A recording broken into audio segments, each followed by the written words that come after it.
안녕하세요. 네, 안녕하세요. 오늘은 캠핑 인 러브 2 출연자분들을 모시고 이런저런 얘기를 좀 한번 해볼 겁니다. 안녕하세요. 안녕하세요. 네, 좀 소개 좀 부탁드릴게요.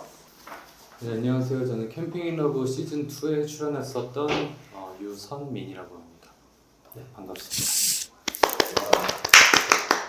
네, 안녕하십니까. 저도 캠핑 인 러브 2의 그 눈치 없어 섭섭이 인석으로 출연했던 신인석입니다. 반갑습니다.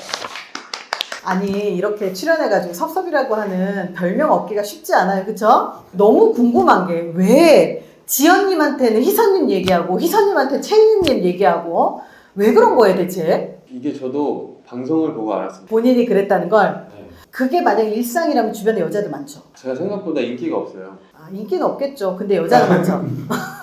여자 친구들은 많은데 근데 항상 이제 어렸을 때 봤던 친구들만 막 그대로 있고 없는 것 같은데요, 오히려. 제가 볼 때 눈치가 없어가지고 왜냐면 그거 보셨죠? 보셨을 때 되게 네. 눈치 없게 예. 아예 못 알아채는 거 보니까 내가 볼 때 눈치가 없어서 주변에 여자분들이 관심이 있어도 모르는 걸로. 그렇게 가시죠. 그렇게 해주세요. 제일 먼저 한 질문이 소영님은 어떻게 됐어요? 일단 방송이 끝나고 같이 올라온 거는 맞고요.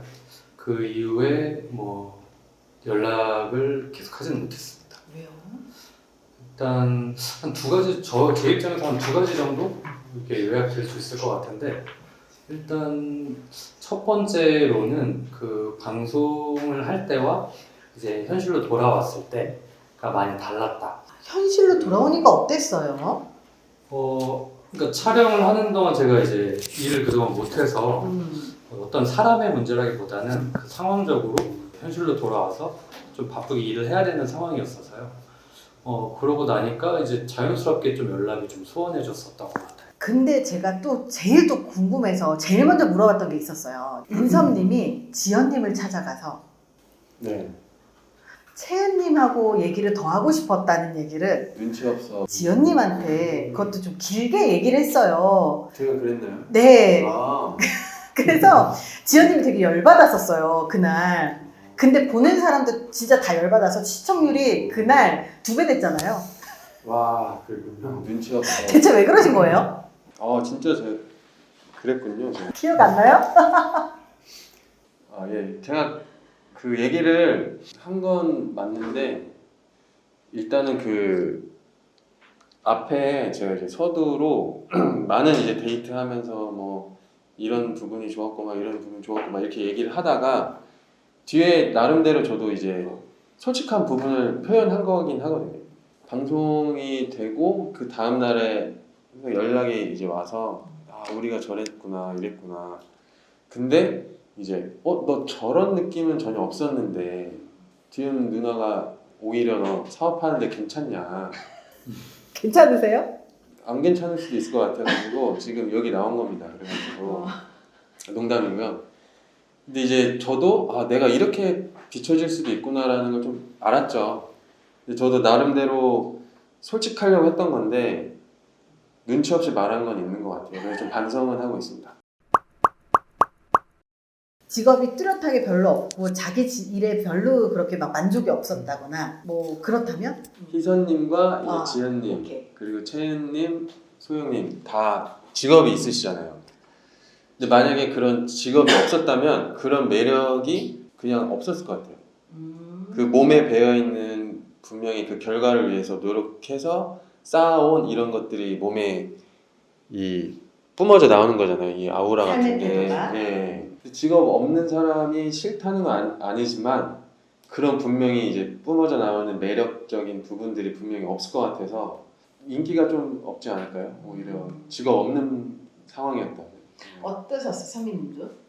저도 만약에 그 비슷한 연령대인데 직업이 없으신 분을 봤다면 사실 매력을 느끼지 못했었을 것 같아요. 그 이유는 이제 40대라고 하면 어느 정도 그 인생에 대한 결이나 방향성이 그리고 성실함 그런 부분들 때문에 그런 부분들이 어느 정도 정해져 있을 거라고 저는 생각을 하거든요. 물론 그렇지 않은 경우도 있겠지만 근데 이제 그런 부분에서 봤을 때 직업을 갖고 있지 않다라고 하면 이 사람은 앞으로 나랑 살면서 나와의 관계 외에 어떤 꿈을 꾸고 살 것인가에 대한 의문이 생길 것 같고 그러면 좀 상대적으로 매력이 많이 반감될 것 같아요. 이제는 나이를 좀 있는 상태에 사실 많은 건 아니에요. 남자 나이 40이면 사실 많은 건 아니에요. 또 질문이 하고 싶은 게 이제 이 나이가 되면 이혼을 한 것보다 결혼을 안 한 게 더 이상한 돌싱보다 이 결혼을 아예 안 한 선비님이 더 이상해 보이는 시기가 점점 오고 있고요. 그리고 갔다 오신 분이 오히려 정상이다 이렇게 생각되는 시기가 오고 있습니다. 어떠세요? 친구들이 실제로 그런 농담을 많이 하고요.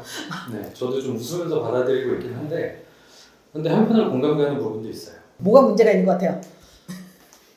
그래서 저는 좀 제가 핑계를 대자고 하면 방송에서도 얘기했듯이 바쁘게 살았다 이제 라고 얘기를 했었는데 근데 자연스럽게 그 만남의 기회는 있을 것이고 그게 없었다는 게 조금 이상하게 보일 수는 있을 것 같아요. 그러면 만날 때 이제는 이혼을 하신 분들도 이제는 많이 있을 거고 그리고 이제는 아이가 있는 분들도 있을 거란 말이에요. 네. 거기에 대해서 어때요? 돌싱은 상관없다고 생각을 하고요. 뭐 대부분 좀 비슷하지 않을까 싶긴 한데 아이는 솔직히 좀 자신이 없습니다. 그 사람을 사랑하는 만큼 그 아이도 마음에 품을 수 있을까에 대해서는 솔직히 자신이 없거든요. 되게 정직한 거예요 이거는. 인삼님은 어때요? 아이가 있어도 괜찮을 것 같아요. 아이가 있어도? 요즘에 저는 원래 아이 낳고 저도 똑같은 평범한 이제 아빠가 돼서 막 가정을 꾸리는 게 또 하나의 목표이기도 한데 형이랑 똑같았어요. 근데 이게 어떻게 보면은 한번 갔다 오니까 좀 달라진 것 같아요. 이게 애를 낳고 사실 결혼 생활 자체도 힘든데 애를 낳아서 키우는 것도 쉽진 않잖아요. 근데 이제 어떻게 보면은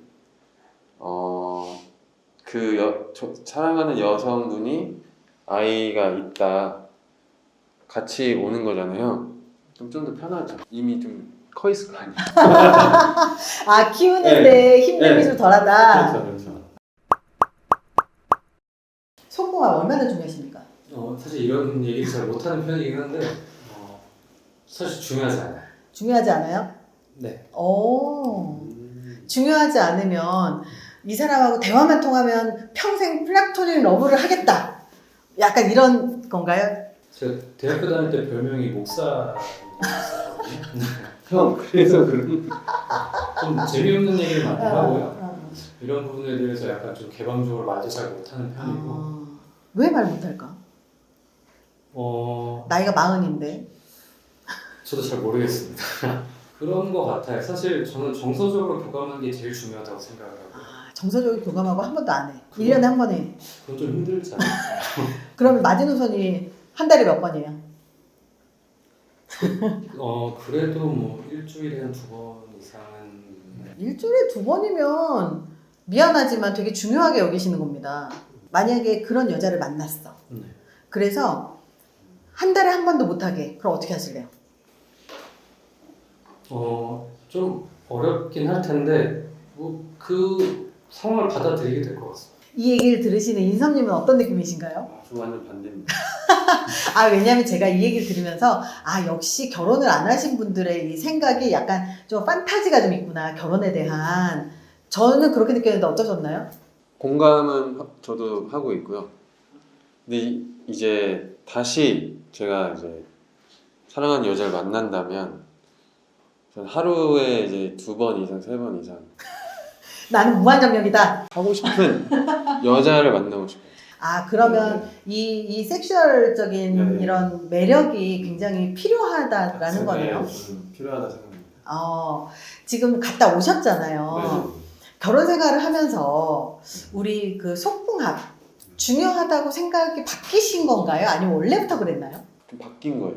바뀌었어요? 네, 저도 일주일에 이제 형이랑 이제 선배님이랑 똑같이 평범한 아주 정상적인 남성이었거든요. 주 2회를 정상적이라고 여자는 생각 잘 안 하거든요. 저도 그때 저도 일주일에 한 번이면 정상인 줄 알았어요. 남자들은 주 1, 2회가 정상이라고 네, 하는데 네. 여자는 한 달에 한두 번 정도로 정상이라고 생각하는 경우들이 많아서 갭 차이가 커요. 그러면 이제 이것저것 다 얘기했는데 혹시 이 캠핑러브 뒷이야기 중에서 나 이거는 꼭 얘기하고 싶어 이거 있으세요 혹시? 왠지 이 부분은 그 인서비가 할 얘기가 많을 것 같아요. 맞아요. 할 얘기가 많은 것 같아요. 그렇죠. 네, 우리 저는 영선님. 간단하게 정리를 하면 저는 뭐 특별하게 드릴 말씀은 없고 이제 제작진분들, 그리고 출연진분들 너무 고생 많았고 좋은 추억이었다라고 마무리하겠습니다. 저는 어쨌든 소개팅 프로였기 때문에 이제 한 분 한 분에 대한 이제 그 느낌을 받아야 되잖아요. 근데 사실 너무 바빴어요. 촬영 내내 어디 가서 오는데 한두 시간 걸리고 계속 대기하고. 근데 사실 이 네 분 다 매력 있는 분들이셔서 한 분 한 분 얘기를 더 많이 해보고 싶긴 했는데 조금 부족한 부분들이 있었던 것 같아요. 그 방송 때문에 저도 이 의식을 너무 많이 했고 하고 싶은 말도 사실 편하게 못했고 너무 아쉽긴 했는데 나름대로 최선을 다했거든요. 그 안에서는. 근데 편집을 좀 이왕 하려면 좀 멋있게 나쁜 남자처럼 더 이렇게 했어야 되는데 눈치 없어 좀 찌질하게 나온 것 같아서 좀 그게 아쉽고요. 아, 찌질하진 않았어요. 그냥 눈치 없는 캐릭터였지. 오늘 사실 이렇게 캠핑러브 출연자분들을 모시면서 그 뒷이야기도 사실 살짝 하고 그리고 나머지는 실제로 연애 이야기를 좀 한번 해봤어요. 어떠셨어요? 재미있으셨어요? 재미는 있었는데 네. 제가 걱정돼요? 무슨 얘기했는지 없이 얘기한 것 같아서 왜냐면 저한테 홀렸거든요 지금. 제가 막 얘기하는데 홀려가지고 지금 정신 이렇게 반 빼놓고 얘기해가지고 그렇게 얘기할 때가 솔직하게 나오는 거예요. 그게 제일 좋아요 사실은. 이미지 관리는 제가 해드릴 수 있게 할게요. 멋있었습니다. 오늘 이렇게 출연자 두 분을 모셨는데 재미있으셨는지 모르겠습니다. 다음에 또 기회가 있으면 또 뵙고 또 나올 수 있으면 좋겠습니다. 감사합니다. 감사합니다. 감사합니다.